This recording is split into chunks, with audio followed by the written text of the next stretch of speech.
myself for being so good about remembering to record. And I can thank my gigantic note that's pinned to my notes every day.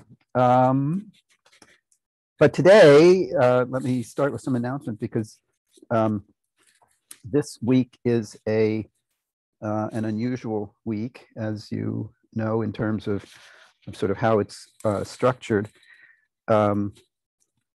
This week, Wednesday is shifted to Friday. So we have no class on Wednesday, the day. It's supposed to be an instructional break, and Thursday also. And I am supposed to encourage you to really take seriously the idea of it being a break, that it's take a break from the from schoolwork. And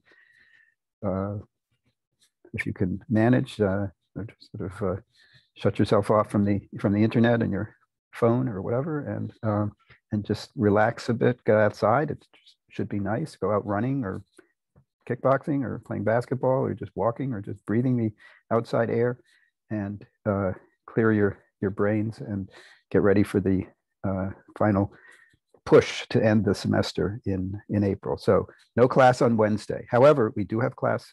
Well, Wednesday classes are shifted to Friday. Friday, we have an unusual day. Friday, the new Wednesday, as it were, we have an unusual day because instead of class at 11:10, we're having, there's a special lecture at 9:30. Let me put the information up on the screen just by way of reminding you. And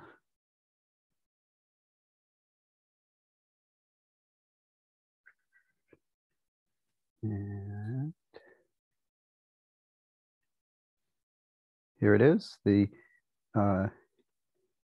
Kenneth E. Naylor Memorial Lecture being given by Mark Janse. This is information about the lecture. If you haven't already, you should RSVP here. How many of you have RSVP'd for this? I hope lots of you, all of you, at least a few. I see. You won't be able to get in if you don't register. Hannah, was that a question, or were you just raising your hand? No, I was saying I'd register. Okay, good. This is the, I'll put this link in the chat. And we'll go back to the, there's the lecture. This is an annual event that I've been sponsoring through my professorship in the Slavic department for 20, gosh, we started in 1998, I guess, so 22 years. I had to cancel it last year because of the pandemic, but Mark Janse, who's a dear friend of mine from Ghent University, was the speaker, was to be the speaker last year, and he agreed to carry over his talk until this year, and so you all are the beneficiaries of that. Let me put this in the chat, just in case you haven't already. But you have. This will count as our class for Friday, and it'll count as our class for Friday. For those of you who are, I think a couple of you were unable to make it. It's at 9:30 in the morning, so it's the time slot before our class. If you are unable to make it to the lecture at 9:30, it will be recorded, and I will circulate the URL for the recording. It's being recorded and then posted to the Slavic department's YouTube channel. So I think in terms of viewing it, it won't make any difference as long as you just click somewhere, you'll be able to find it. And there will be a relatively benign homework assignment, like there was for my lecture last week, about Mark Janse's lecture, just to verify that you actually have watched it. No t-shirts involved this time, though. That, by the way, was indeed a trick question in the in the homework assignment based on my lecture last Wednesday, and it was just to give you for me to actually know for certain that you had viewed the event. Okay, so I think that's the only thing I wanted to announce about the week. But I hope you saw my two other messages. The first about the office hour check-in, which I've heard from about half of you, I guess. So I'd like to hear from the rest of you, so I could work out a schedule for that. And probably what we'll talk about more than anything will be your term paper assignment. I've read all of the ones that all of the progress reports that you turned in on Friday, and I had some comments on those. But the check-in will give us a chance to just chat a bit more about that, and also catch up, find out how you're doing in general, that sort of thing. And then the third message was about the problem set, and I hope you all read that. In case I only heard any response from one or two of you, I think, but I'm assuming that the rest of you are okay with the idea of my canceling problem set number 2. And if you desperately want to have the problem set instead of a couple of homework assignments, you can let me know, and I will arrange a problem set just for you. But I was assuming that you would all welcome this news, and I've heard positively from a few of you. But I will give you a couple additional homework assignments, so they will be relatively benign type homework assignments. And also on the homework assignments, you can, as I think I've made clear before, you can collaborate with classmates. Whereas on the problem set, I always have felt obliged to turn it into something that demonstrated what you alone could do. So you won't have that kind of pressure, and a couple of additional homework assignments don't really add up to the same amount of time, space, or psychic energy that the problem set would have entailed. So as I say, unless I hear from any of you who desperately want a problem set of your own, I will consider it to be canceled, and we will just move ahead with just a couple of extra homework assignments built into the sort of ongoing work of the weeks to come. So any questions about any of that?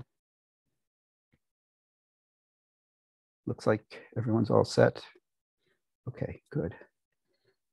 All right, well, that being the case, let me share my screen once again. And and before that, I want to, of course, show you my t-shirt du jour. This one is actually topical. Sometimes it's a bit of a stretch to find topical t-shirts, but this one is topical. Let me get us to our week by week.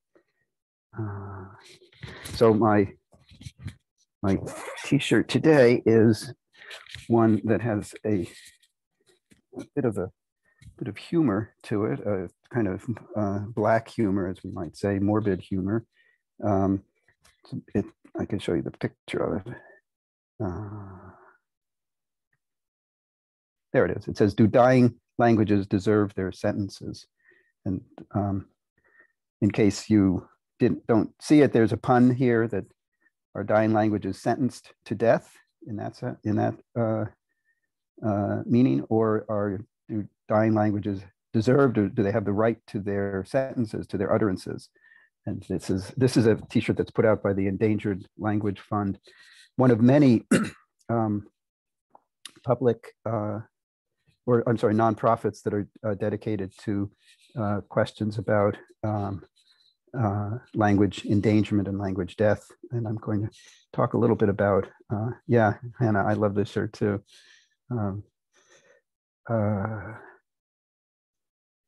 Let's see. Yeah, so here are some facts about, there are some 7,000 languages in the world, and a good many of them, nearly half by various counts, are severely endangered.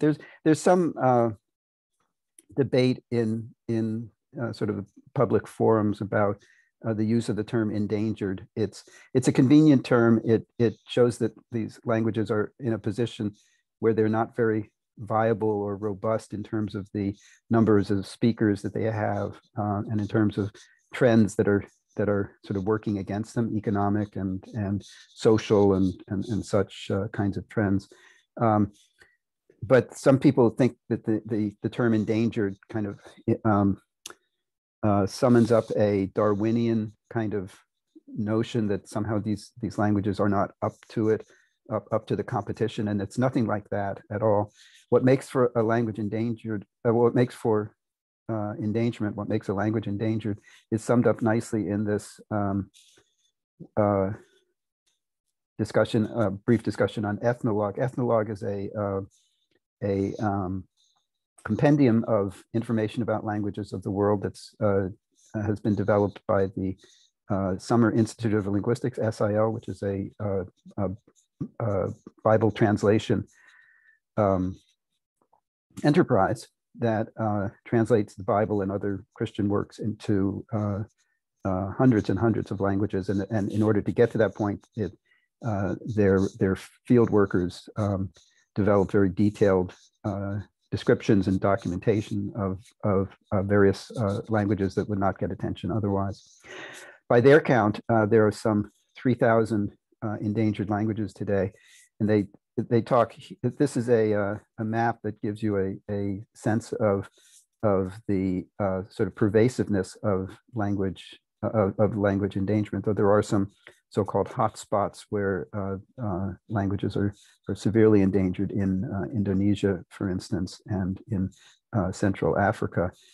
And but you can see it's sort of all over. And the places where there are not very many endangered languages are among the more uninhabited or sparsely inhabited parts of the world, such as Siberia. So it's an issue kind of all over the world. A language becomes endangered when its users begin to teach and speak a more dominant language to their children. So the children, it starts when the children fail to learn the language, and very often go back to the here. Most endangered languages are minority languages. They're often small numbers of speakers. They're engulfed by the dominant language, as the SIL website mentions, or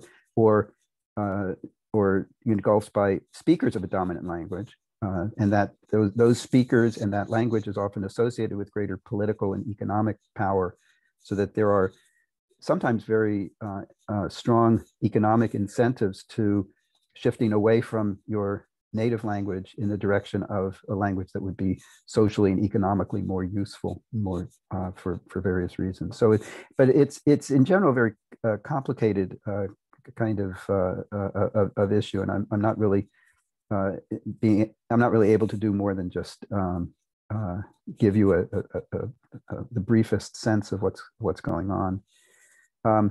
The reason this is topical today is because for this week in this class is that Mark Jance's lecture on Friday will be about an endangered language. In fact, it was a language, the Cappadocian variety of Greek, that was considered by the ethnologue folks to be extinct, that is to have no speakers whatsoever. And Mark and a colleague of his discovered pockets of speakers. I won't give it all away, but it makes for a very dramatic story, to be sure. A big issue is if we say that these endangered languages are not very viable or robust, how do we measure viability? One very common measure is this graded intergenerational disruption scale, or known as GIDS. Sometimes the GIDS scale, a bit redundantly, that was developed by Joshua Fishman, who was a big name, a very important scholar in areas of second language acquisition and language contact, and minority languages and such. And he has this 8-point scale where the last stage, stage 8, is where there are really just vestigial users of X being the language in question, and they're socially isolated and they're generally old. And the stage before that, we have users are socially integrated, ethno-linguistically active, to be sure, but they're beyond childbearing age. So there's not a younger generation to pass the language on to. Stages 4, 5, and 6, especially 5, show some level of maintenance with the language X being used in the home environment, and as well as other domains outside of the home. The languages that are most sort of solidly entrenched are those that have higher level educational, occupational, governmental, and media efforts. They're really institutionalized languages in a certain sense. It's not just a matter of speakers. The GIDS refers to, or what Fishman refers to as demographic concentration, can matter, and as well as ties to traditional homeland. So if you think about a situation, this is just a sort of thought experiment, but a situation where there are 3 small villages of about 150 speakers of a single language, living on traditional land, able to maintain their traditional ways. That's a far more viable situation than 150 speakers of the same language who are scattered across an urban setting, losing touch with one another, needing to be integrated into the language of the dominant society in which they function in an urban setting. So it's more than just numbers. It's there's, as I say, this demographic concentration and other kinds of sort of complicated and intersecting issues of economy, social pressures, countervailing. Religion can play a role. Countervailing that can be a sort of positive attitude towards the language that fosters a sense of well, we need to preserve what we have and do something about it, that has led to revitalization efforts for a number of these endangered languages. So that's all I will say about that. But you'll hear more about this phenomenon in general in Mark's lecture on Friday, and we may have some occasion to talk a bit about it later on. I hope to give you a lecture in a couple of weeks on language diversity in Ohio, and that will give us a chance to confront some of these issues again, because not all of the languages in Ohio are equally viable. Okay, so that's it on language endangerment. Any questions on that before we move on? Nope. Okay. But some people think of language death, and I think this is the way we present it. Hawk and I presented in the Hawk and Joseph textbook as sort of the final stage of language change, and it changes to 0 essentially. That doesn't mean that that we can't trace what happens to the language as it dies out, but at that point there have been some remarkable instances of language rebirth or revitalization. The emergence of modern Hebrew as the language of the state of Israel, starting before Israel was a state, starting in the 19th century, but especially after 1947. Excuse me just a second.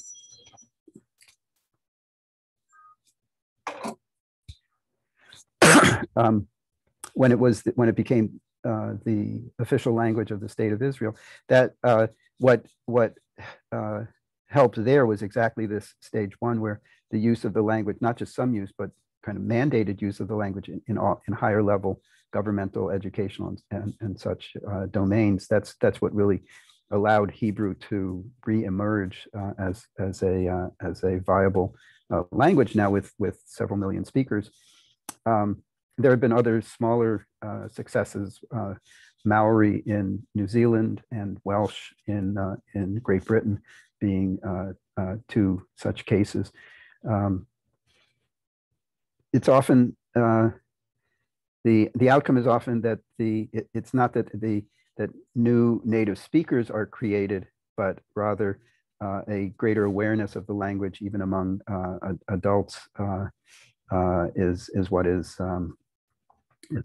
the result. So, but again, the language revitalization efforts sort of go hand in hand as a counterbalance to the language endangerment, language death kind of, or language dormancy, as some people put it, kind of outcome. Okay, so a last hurrah for semantics and semantic change. Did anyone want to share a reaction to the Taco Bell ad that you were? I didn't get a chance to look at that part of your homework for the day, but Kyle, yeah, what did you think? Yeah, so after that description, I wanted to go get it, but it's not available anymore. That makes it an effective advertisement. Oh, it came out last year around this time, but it's not. Yeah, it's not available anymore, and I was very sad. How about the use of the term metaphor? Did that turn you on or turn you off? Or I thought it was very interesting because it's like extended. Uh-huh. They're using like hot sauce as like the hotness of something. They're referring that to bite, and then rattlesnakes bite. So it's like an extended metaphor, which I thought was interesting, but I probably wouldn't use metaphor in that instance. Okay. Kenna, you have yeah, I found it hard to write about, but it made me think about family size things. Like it's not the size of a literal family, but it's a size fit for a family. I don't know. Not the fries we were talking about. The fries, okay. You mean because of the size of the serving? Is that what I'm? Yeah, because they had to clarify. Taco Bell clarified that like rattlesnake fries are because they're like rattlesnakes, not because they're for rattlesnakes. Oh, I see. Like compared it to like family size fries. Right. I see what you mean. So maybe the metaphor didn't quite go through as effectively as in that sense as they might have. If they had to clarify something, then it maybe wasn't as clear a connection. Is that what you're suggesting? I was just looking at what other ways they describe products. Oh, I see. I see. Okay, interesting. Anyone else have any reactions? I personally was very pleased to see that they even used the word metaphor in an advertisement. I thought that was that suggested a sort of a pervasiveness to the idea of metaphor. Though I wonder how many people watching that ad or being exposed to that ad really understood what they were talking about in invoking the notion of metaphor. I don't know how. For me, it's a pervasive kind of thing, and I hope to have conveyed that notion to you as well. But whether it's sort of part of the popular consciousness that would make it a useful notion in an advertisement is something I wondered about. Kenna, yeah, you've got more, please. I think there's another example of metaphor in popular culture. It's not exactly an advertisement, but in middle school, I read this book called The Fault in Our Stars, and this character puts a cigarette in his teeth, and the other character is like, what are you doing? You're not gonna light it? He's like, no, you put the killing thing in between your teeth, but you don't give it the power to kill. It's a metaphor. It's just like so bad boy quote. That's why I know what a metaphor is. And that was 7th grade. That was a time. did your teacher use that as an object lesson about what metaphor is? I don't think so, but all of my friends knew it, so we kind of make fun of it now. Yeah. All right. Good. All right. Any other last thoughts? All right. Well, I'm going to let's see. There you are. You don't see the bar with your pictures in it, I don't think, right? You just see my screen, I think. Is that right? Yeah, I hope so. Anyway, I'm moving it out of the way. Because I wanted to say a little more about language families, which we had touched on. I showed you, remember last Wednesday. No, I'm sorry, last Monday, because we didn't have class on Wednesday. Last Monday, we ended class with a few what do you call it? Family trees of different families. But in case you were wondering, if we think of quite apart from the claims that it's possible to unite all of the languages of the world under a single family tree rubric, this is the Greenberg proto-world kind of approach. You remember last Monday I said that even if that were the case, it would only apply to languages that are oral and auditory in terms of their modality, that sign languages, which are manual visual in terms of modality, can't be reconciled in terms of the methodologies that give us language relatedness. They can't be reconciled with one another. So whatever Greenberg would, even if Greenberg was right, I don't believe he is, but suppose he were right, it would only hold for the oral auditory languages and not the manual visual languages. I think that's an important point, because the manual visual so-called signed languages or sign languages are every bit as fully developed, complex, expressive, communicative as the more prevalent oral and auditory modality languages. So so quite apart from the Greenbergian sort of grandiose thinking, if we try to develop units that are on a par with the Indo-European family that we've talked about, that you've read about in the textbooks, it turns out that there are about 350 such language families in the world. That is, units on a par with Proto-Indo-European, with Indo-European, that cannot be easily connected to other language families, and so they exist sort of independent, at least as far back as our methodology allows us to go with any degree of certainty. That's the real issue, is the degree of certainty. There are a couple of families that are huge in terms of the number of languages and their geographic spread, Indo-European and Austronesian. Let me hang on a sec, let me find these. So this is what a fullish tree, not foolish, but full-ish tree of Indo-European looks like. It's, there we go, yeah. There are some 150 or so languages on here. This is very hard to read. I'm sure that you can't quite see it all. I can blow it up a bit, but only so much. But it covers all of the major branches of Indo-European and all of the sub branches within that, and then various of the realizations of those sub branches, either dialects or languages. Here's Romance coming out of Latin, where we have Eastern and Western Romance and different sub branches of that. You can find some of the languages that are more familiar languages like Spanish and Portuguese and French over here, and Catalan and others, Germanic. We can find English. If we look to West Germanic and Anglo-Frisian, and here we are with English. Yay. Okay.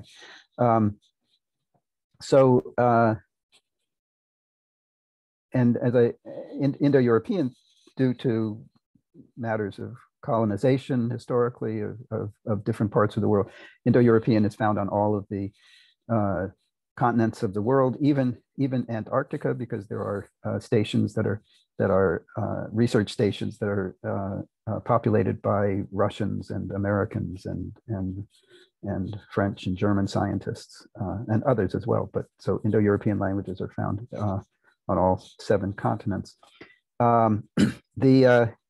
Another language with a comparable, or language family with a comparable spread geographically, is Malayo-Polynesian, which you had a bit of experience with in your that reconstruction problem that we had early on. This doesn't break down all of the branches as much as it should. In fact, there are close to 1,000 languages that fit into the Austronesian family. Which obviously they're not all represented here, but if you're interested, I encourage you to look further on your own. But geographically, they go from Malagasy, which is spoken in Madagascar on the west, the east coast, the large island off the east coast of Africa, all the way across the Indian Ocean into the South Pacific to Easter Island, Rapa Nui, and that's a gigantic geographic spread. And the number of languages here is not as well represented as it might be, because particularly in the South Pacific, where there are so many different islands, almost every island that has an Austronesian language has it's distinctive enough from the languages of neighboring islands to be considered, or from the speech forms of neighboring islands, let me put it that way, to be considered separate languages. So Austronesian has, as I say, some 1,000 languages and a large geographic spread from Malagasy all the way to Easter Island. Let's look here. Again, the counting of the number of languages is complicated, of course, by issues of language versus dialect. If you look at the Indo-European one here, and we talk about, say, English and Scots, are they two distinct languages or dialects of the same language? Similarly, with Portuguese, is Brazilian Portuguese and continental Portuguese distinct enough so that they are to be considered separate languages, though closely related? These are difficult issues to resolve. It's also counting of languages is also complicated by the question of how to count different stages of a language. You recall in my lecture last Wednesday at that conference presentation, I talked about the issue of Greek as one language. And do we count, just to go back to Indo-European, do we count Old English and Modern English as two separate languages, or as a single language that is simply chronologically differentiated? These are not easy issues to decide, and my discussion last week about Greek was intended to suggest that it's not an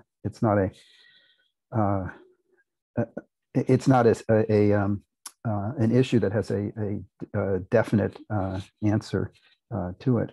There are also small language families. Let me show you the Kartvelian language family. This Kartvelian is a group of 4 languages spoken in the Caucasus region between the Black Sea and the Caspian Sea.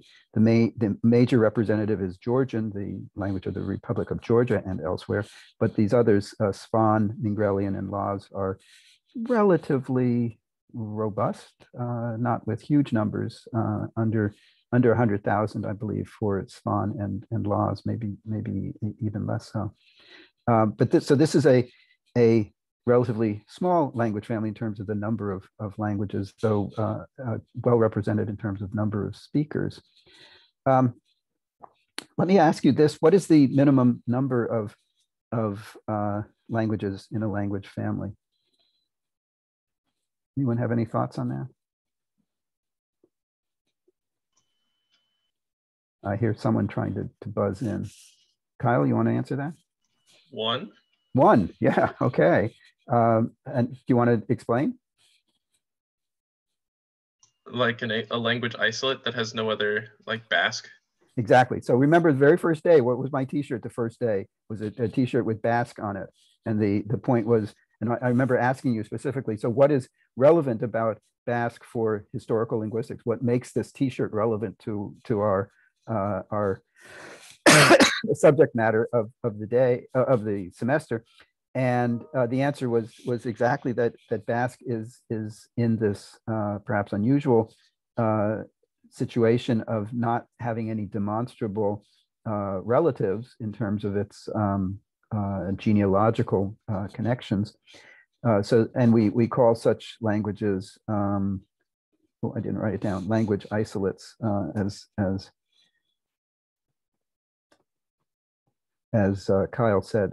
So that would really be, the answer is 1, and note language isolates. Of course, Basque actually has a number of different dialects, some of which are not readily intelligible one with the other, so that it's conceivable that if one took a sort of revisionist view of what just the internal divisions within Basque, that these dialects might be thought of as being individual languages, and then we would be talking about Basque as being more like Kartvelian, that is a small language family with distinct language, just a few distinct languages.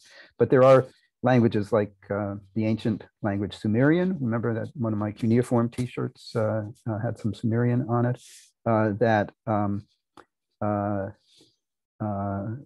where there's no demonstrable language relationship, or no demonstrable genealogical relationship for the language, and there isn't a lot of dialect diversity, so it's really just one language, like that. So let's see. Oh yeah, and if you remember the null hypothesis about relatedness, that we can't really demonstrate the two languages are not related. We can only say that our methodology doesn't give us the positive indications for relatedness between language X and language Y. So if you keep that in mind, and remember the criteria that we developed for relatedness, Greenberg had a very low threshold for relatedness, just if by eyeballing a few forms, they seem to look similar enough. Whereas the Campbell, for instance, had a much stricter set of criteria for relatedness. So the number of language families is impacted also by the criteria for relatedness. So if you have a sort of reductionist view of Greenberg that is reducing the number of distinct language families, if you take the Indo-European family, and let me, I think I showed you this at the end of class last Monday, the Nostratic family, so-called family, that ties together Kartvelian, Indo-European, Uralic, Altaic, Dravidian in South Asia, Afroasiatic across the northern swath of Africa and into the Middle East. It is claimed by some that all of these large, in some instances, very large language families are related to one another at a time depth that would be, so Proto-Indo-European time depth is around 6,500 years before the present. The time depth for adding sort of all of these together would be on the order of like 50,000 BC or so, 50,000 years, let's say, before present instead. And the claims of people like Campbell and to some extent Matisoff as well is that at some point the data just deteriorates to a point where you don't have sufficient numbers of forms that you can from which you can induce regular sound correspondences, shared oddities of morphology and such that point in the direction of relatedness. I think I showed you this right at the tail end of class last time a week ago, but this is some of the putative evidence that people put forth for a relationship between Uralic, which, I'll show you the Uralic tree in just a moment. Uralic, but it includes Finnish and Estonian, for instance, though more, as you'll see, and Proto-Indo-European. Some of the sort of eyeballing kinds of similarities look attractive, let's say, or seductive, let's say. And some of them involve material that is somewhat grammatical in nature. So the marking for accusative, that is object forms of nouns and pronouns, and genitive, that is the possessive forms, look similar. But the real test is not, as we've said many times, not similarities, but rather correspondences. And so this is, to my way of thinking at least, this is enough to sort of make it suggestive and interesting to think about, but it's not enough to establish a relationship of the same way that we can establish one between, say, Latin and Greek, or English and Hindi, even, for that matter. So let me close this. And Nostrad, I can just show you, yeah, as long as we were talking about Uralic, this is what the Uralic family looks like. Let me get rid of this since we don't need it now. And this actually ties in again to the idea of language endangerment, because so Uralic has two main branches, Finno-Ugric and Samoyedic. Samoyedic are several languages in Siberia, and Uralic is sort of more a northern tier kind of language family, though it does include Hungarian in Central Europe. There are more speakers of Hungarian than of any other Uralic language. But if you look at some of these numbers, especially for the so-called Lappic or Sami branches, there are some languages that have vanishingly small numbers of speakers. This is not 7,000 like this. This is over here. This is so many K, so many thousands. This is 7. 1, 2, 3, 4, 5, 6, 7 such speakers. 6 for the Tear version of Sami, and so forth. So East Lappic languages are and the West Lappic languages are drastically endangered, and I'm not sure when these numbers were compiled. It's very likely that the numbers are much smaller even now, since by the Fishman scale, at the last stage, the language only resides with older speakers, and unfortunately, older speakers pass on. So that this is just to give you a sense of another relatively large in terms of geography and a relatively goodly number of languages that include languages of Europe. So we have Hungarian and Finnish and Estonian, especially as well represented and well and viable and robust languages in this larger family. I think that's all I was going to say about language families. Let me just check my notes. Yeah, that's it. Nothing but blank space after that. Any questions about from anyone about these different families or the like?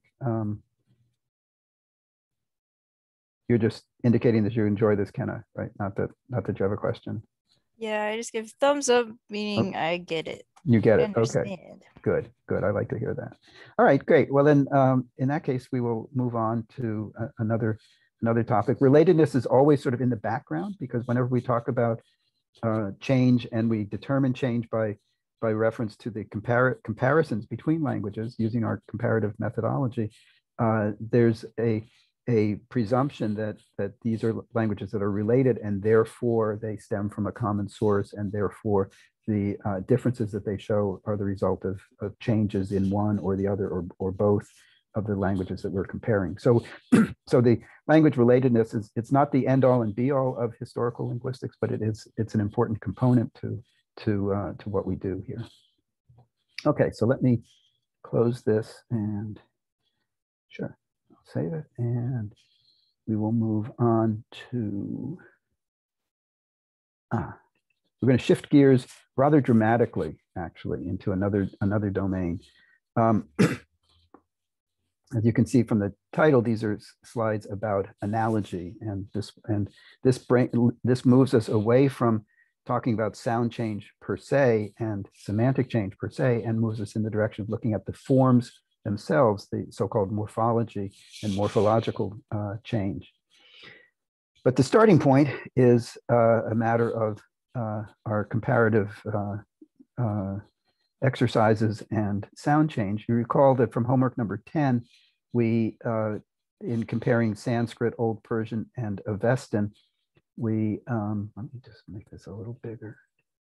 No, that's too big. Okay, that's a bit better. We extracted from the comparisons a correspondence of T in Sanskrit to T in Old Persian and T in Avestan. And similarly, from other related forms that we compared, where there was a T in Sanskrit, but a th in Old Persian and a th in Avestan before a consonant. That's what if you remember, the W made a difference there. We had T corresponding to theta, corresponding to theta in the context of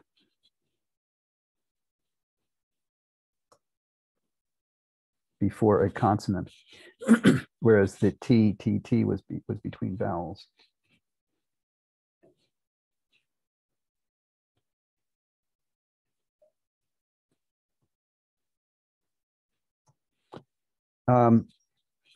But in addition to these sets here, that we there was additional data which I did not share with you back then because it was a complication to the otherwise neat solution that we were working towards, and that is the following: in the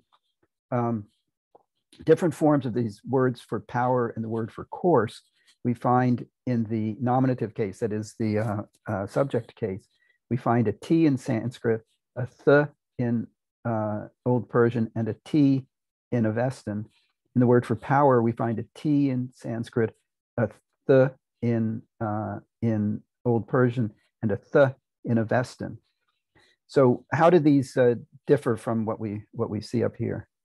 How do they present a challenge, let's say, to our initial reconstruction of the T set and the T theta theta set? How do they differ from the sets that you from these first two sets? Anyone?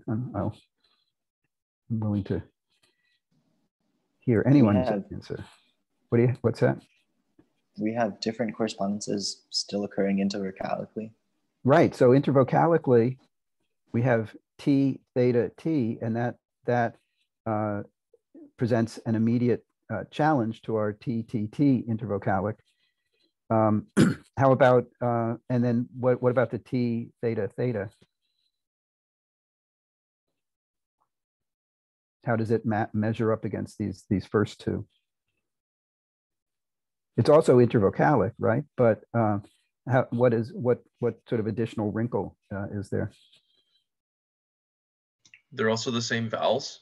Right, same vowels, and also notice that the distribution of the T's and the ths are the same. So T, th, T, th, but the environment is wrong in a certain sense. It's or different from the environment that we see in these with power and with a course.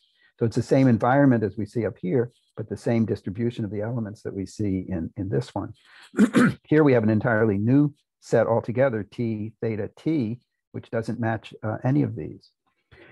The way we were working going into or in the first half or so of the semester, when we were focusing on sound change, when we encountered something like this, we our best methodological step was to think in terms of a new correspondence set that we would measure against these two. So if we reconstructed this one as, say as a, we reconstructed this as a T, and this one, you recall, similarly, we reconstructed as a T, and we could reconcile these two because as both being from T because they were different environments, intervocalic in the first case, before consonant in the second case. But here we run into a different correspondence set altogether in a in the intervocalic position, and therefore, and as Kyle pointed out, the exact same vowels even.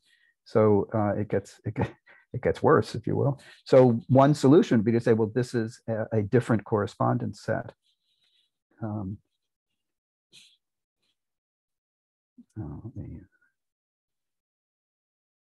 And then we would be faced with the question of, so if it's a different correspondence set, what is it?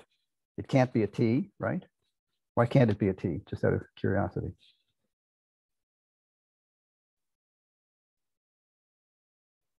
Think back a few weeks before we started thinking about semantics, when we were still focused on sound change. Why can't it be a T for this form?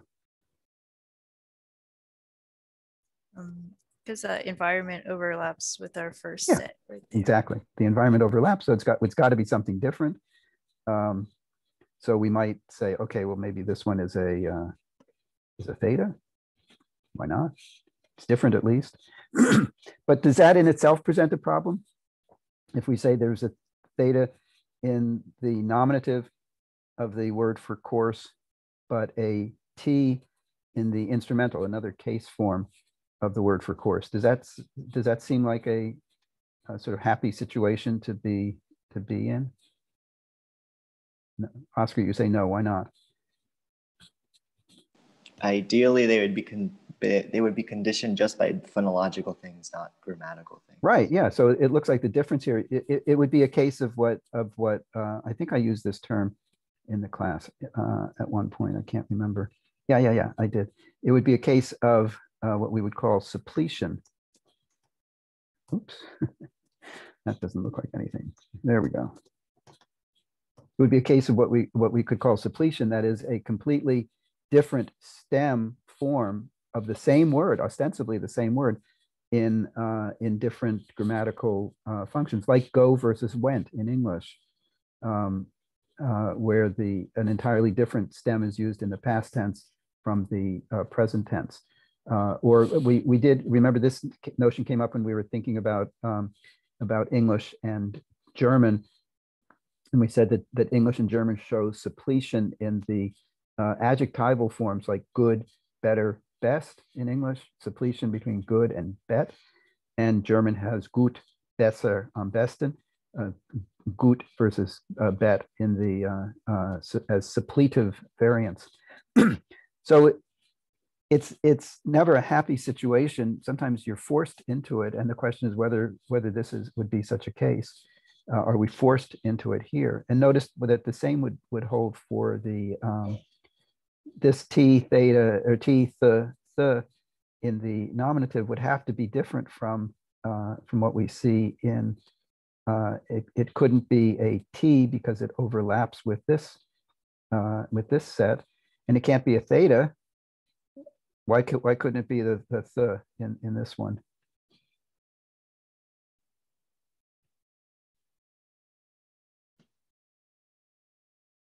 Same reasoning, right? That it overlaps with this, so it's got to be something different yet again. Maybe we could be creative and come up with something, but whatever we come up with, it couldn't be the T that we see here. So it's so let's call it a I don't know. I'll use a capital S just because I don't know what else to call it. It's something different in any case, and then again we would have to reckon with this being suppletion. So in principle, we can do that, but we're going to run into some, let's say, some awkwardness or some uncomfortable aspects to our analysis that way. So what we need to ask is whether there's another strategy beyond simply saying this is a new correspondence set. This is a correspondence set that we haven't yet encountered. We recognize it and we reconstruct it accordingly. Is there another strategy for dealing with this kind of situation? And obviously the answer is yes. And this is where analogy comes in. This is a different kind of solution to these correspondences that don't match with correspondences that we've developed by our methodology. Looking just at sound change and phonetic environments. So what is analogy? Analogy can be defined as a change in one form that's induced by another related form. essentially a kind of likening. So in that sense, what we were doing with metaphor could be thought of as a kind of, and I think I explained it, a metaphor in exactly these terms, that it's a kind of, metaphor is a kind of analogical thinking, drawing a relationship between rattlesnakes and hot French fries or something like that, if you go with that as a metaphor. But if we think of this this likening relationship as being one that can affect just the form as opposed to the meaning is what we talked about with metaphor. But if we think about it as just being a matter of the form of the words, then we have a likening between two forms and a change in one induced by this relationship, this like relationship that is established. We can think of this as a kind of morphological assimilation. Assimilation is two things becoming similar. We talked about that in sound change, when two adjacent sounds become similar, like Latin septem becoming Italian sette, where the P becomes a T next to the T. But this is like, what we see here is really an assimilation, two forms becoming similar, but induced by their morphology, not by the phonetics. So analogy is a change in one form induced by another related form, in essence, a likening between two forms and a change that depends on that likening, a kind of morphologically based assimilation, as opposed to the phonetically based assimilation that we talked about during sound change. Now, if you remember the very first day, we had this discussion about Menden Hall being reanalyzed as Menden Hall. And we very explicitly were able to talk about it as there being a pattern of name plus hall, and Menden Hall being reinterpreted as Menden Hall. I'm pretty sure some of you even use this exact word, by analogy to the pattern of Oxley Hall, Jennings Hall, University Hall, Haggerty Hall, and so forth. So that's a common pattern on campus. And so if you think of building names as a kind of a formula almost for how you state building names, the name of some, typically a person associated with the field that's housed in that building, followed by hall, then Mendenhall, even though Mendenhall was the guy's name and the hall had nothing to do with Hall of Oxley Hall or whatever, nonetheless, that form, Oxley Hall, Jennings Hall, University Hall, and so forth, induced a change in this, or induced a likening relationship between building names and Mendenhall Laboratories. And Mendenhall Laboratories was reinterpreted as Menden Hall. And from there, Marilyn Zangardi was able to clip it to refer to it simply as Menden. I have a class in Menden, is what she said to me after class one day. So we've already encountered the notion of analogy. We've already employed it actually in our discussions. But when we were talking about sound change, we set it aside to focus on the phonetic aspects of sound change. And what this allows us to do actually, then let me see if what this allows us to do is to say that the relationship here between the instrumental case, the with case, and the subject case of the word for course could induce a change in the form. We would have actually expected, what would we have expected this Gathu to be in Old Persian, based on what we see in these first two correspondence sets? What would we have expected here? Anyone see that? T. A T, right, thank you. Is that Kenna? Oops, what did I just, there we go. Yes. Yeah, so we would expect it to have been, and I'm going to put an asterisk there because it doesn't actually occur, but we would expect Gatu, just like the Avestan form. So we have to explain this difference between Gatu and Gathu.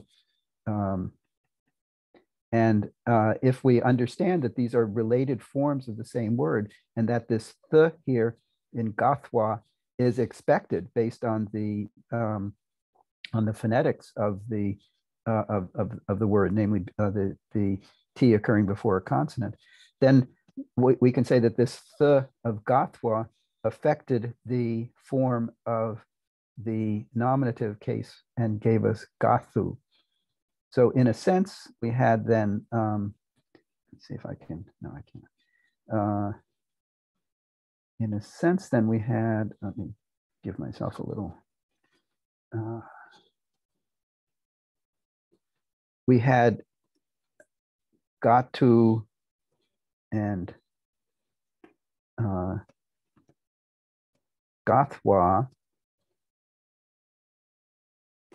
with a likening relationship or a like relationship between them.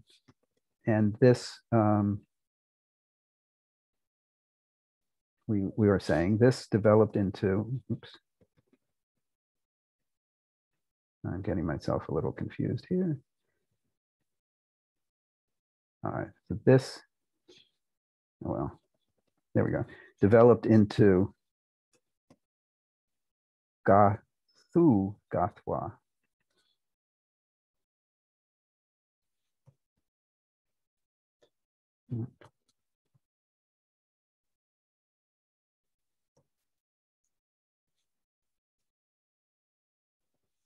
Gathu and then gathwa.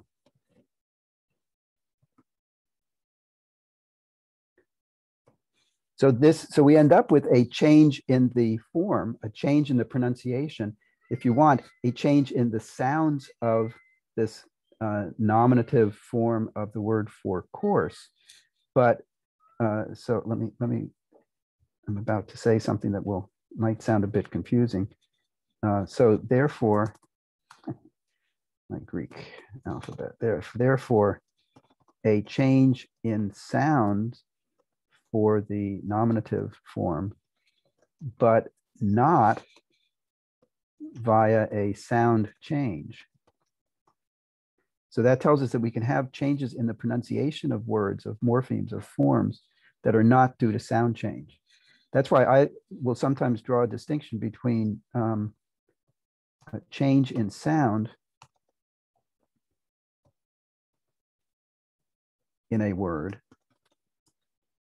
versus sound change writ large, if you will, sound change with a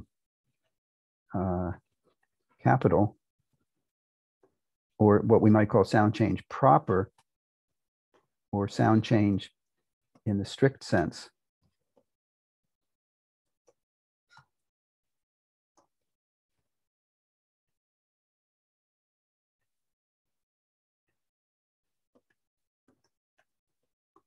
And sound change in the strict sense, sound change proper, is the type of regular phonetically driven sound change that we've been talking about for the last so many weeks.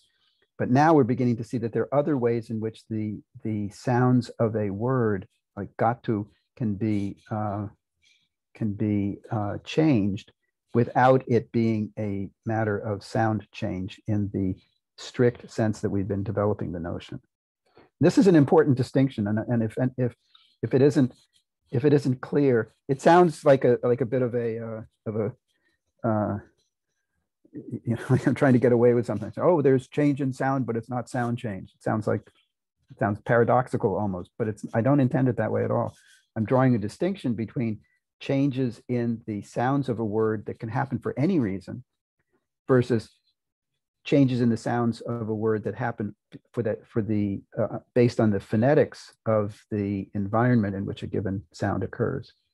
So in this latter case, we talk about sound change proper, or sound change in a strict sense, and the more general notion is that of change in sound in a word for any reason whatsoever.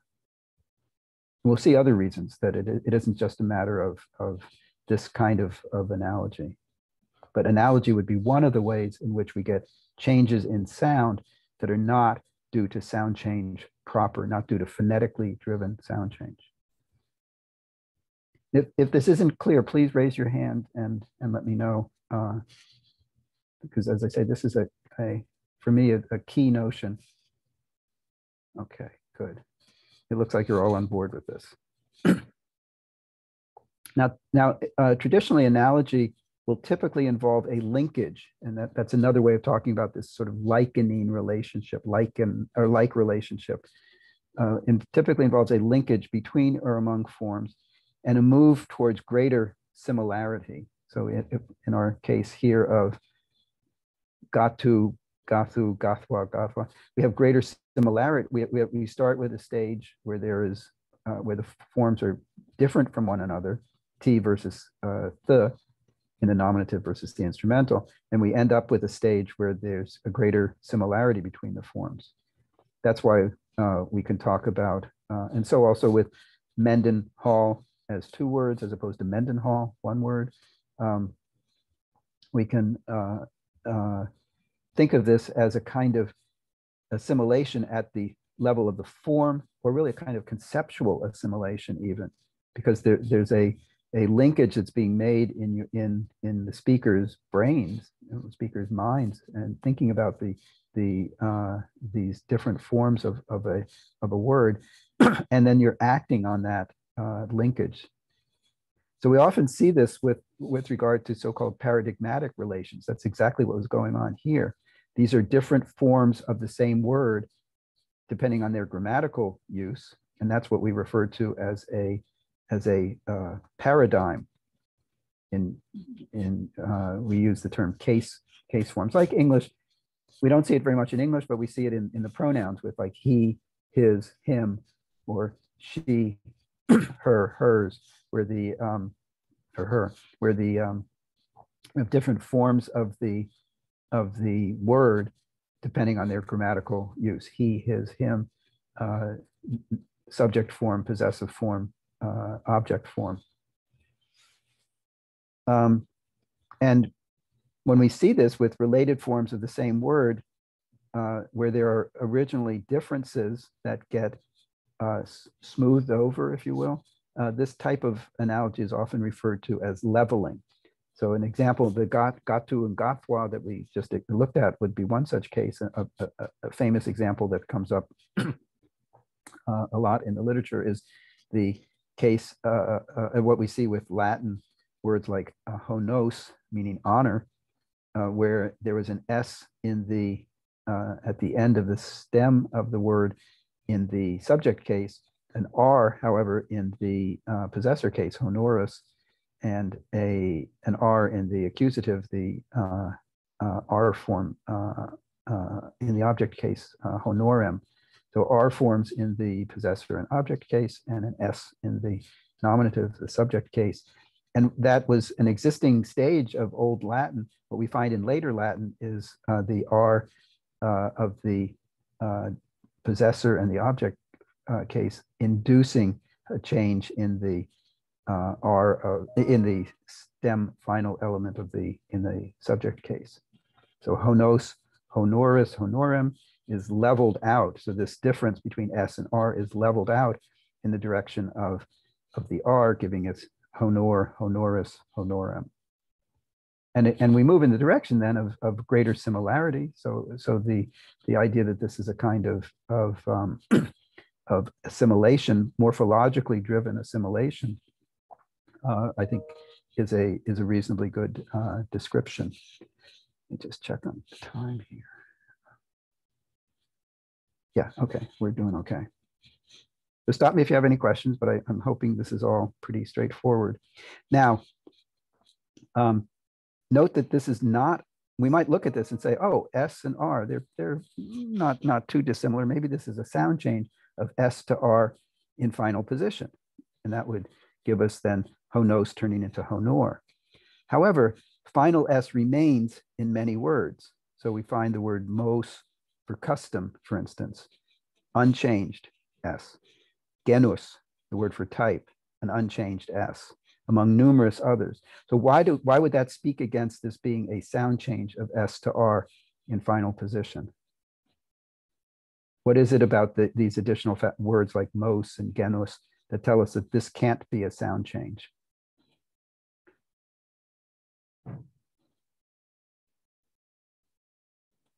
think about the properties of sound changes, the way we talked about it during those many weeks that we were pounding away at it. Anyone? What was, okay, let me ask it this way. What was the the most important property of sound change? It applies regularly. Regularly, thank you. Regular sound change, regularity of sound change. So why does Mose and Genus and so forth tell us that this can't be a sound change of S to R in final position? Oscar, do you want to continue? Because that sound change, it in fact did not apply regularly. We have examples of words that have a final S. Exactly. Do you remember what we said was the conceptual opposite of regularity here, or of regular sound change? Sporadic. Sporadic, right? We don't want to.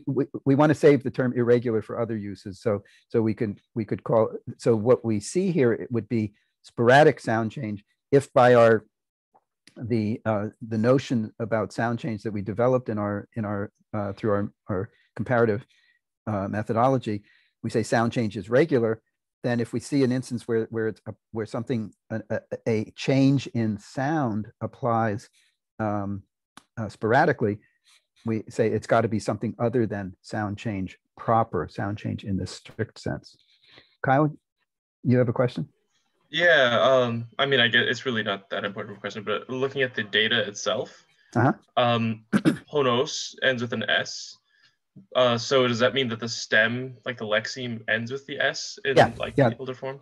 Yeah, that's what I meant. So this would be honos with a hyphen and a 0 after it if you wanted to. Gotcha. Was there a sound change that caused S to turn to R when it had a suffix attached to it? Yes, actually, yeah. So if we sort of work backwards from this situation, it turns out that it turns out that the starting point for this was, and this is worth doing. The starting point for this was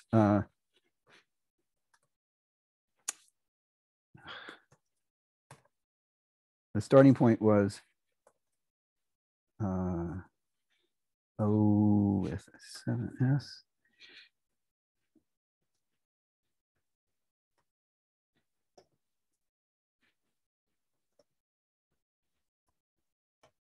The starting point for this was exactly as you surmised, namely an S uniformly in the paradigm, and this situation that you see here was the result of a sound change of S to R. As you said, when a suffix is added, but what does the suffix do to the phonetics of this S here? Puts it intervocalic. It puts it intervocalically, exactly. So with a sound change of S to R intervocalically, we would get this paradigm that we see here. Yeah, good observation. So in a sense, then, and this is something we will come back to, I guess, next time. Yeah,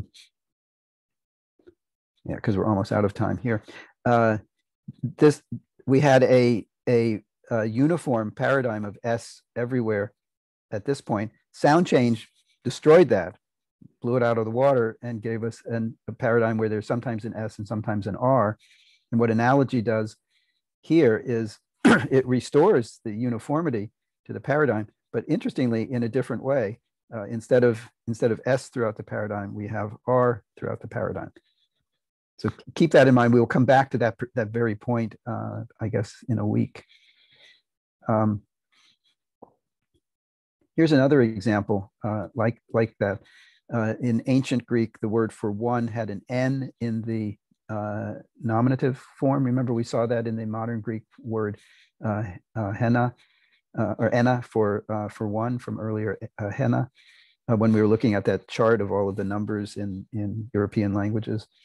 The genitive, however, at one stage had an M in the stem, and so did the dative case, the to case, and that gets, so we have n in some forms, m in other forms, and that gets leveled out to n throughout the paradigm. And again, we could say it's not a sound change of m to n between vowels, because that sequence remains in many words. So there's a word that looks exactly like the word for of one, that's hemos, meaning the accent is different, meaning garment.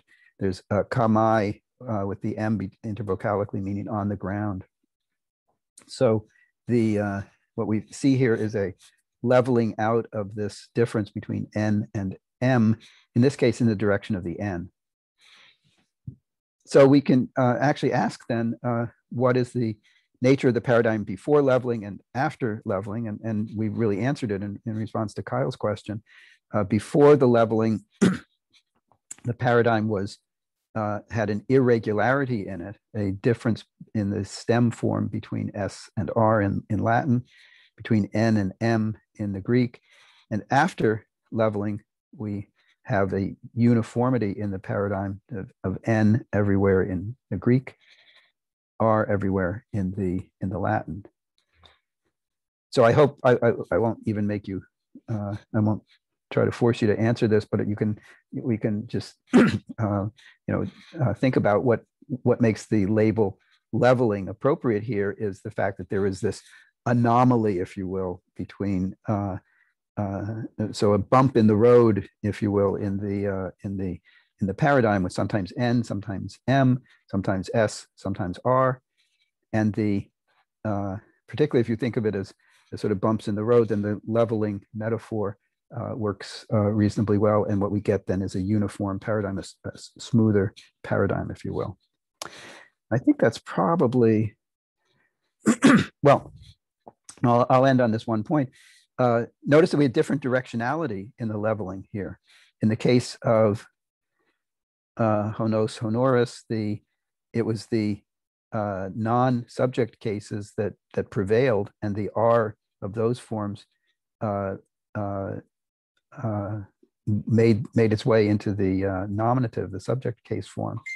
Whereas in the case, in the situation with the word for one in Greek, it was the N of the nominative, the subject case, that was generalized at the expense of the M of the genitive and the dative cases. So it's fair to ask, and this is an open question, even after many years of study and experimentation and pondering and so forth by great minds, what determines the direction of leveling? Is it frequency? Is it just the most prevalent token? Is it somehow a notion of grammatically basic? Is nominative more grammatically basic than others? Is there something else going on? And I'll leave. That's probably a good, yeah. So why don't we'll leave it at that point. What determines the direction of leveling as an open question? So no class on Wednesday. On Friday, also no class, but instead we have the lecture by Mark Janse. If you haven't registered for it, please do, because that's the way you'll get the link to the event, and a URL that you can use to get to the registration site is in the chat. I guess I could put it in there again just in case you need to see it again. There you go. But other than that, I hope to see you in your little box at the lecture, and I hope you enjoy it. Mark's a great speaker, and should be a very entertaining lecture and very timely to the notion of language endangerment, minority language rights, and such. That's a key issue around the world, actually. Okay. Any last questions from anyone? All right. See you then. Enjoy your break. Take a real break, and I'll see you guys on Friday. So long, everyone. Thank you.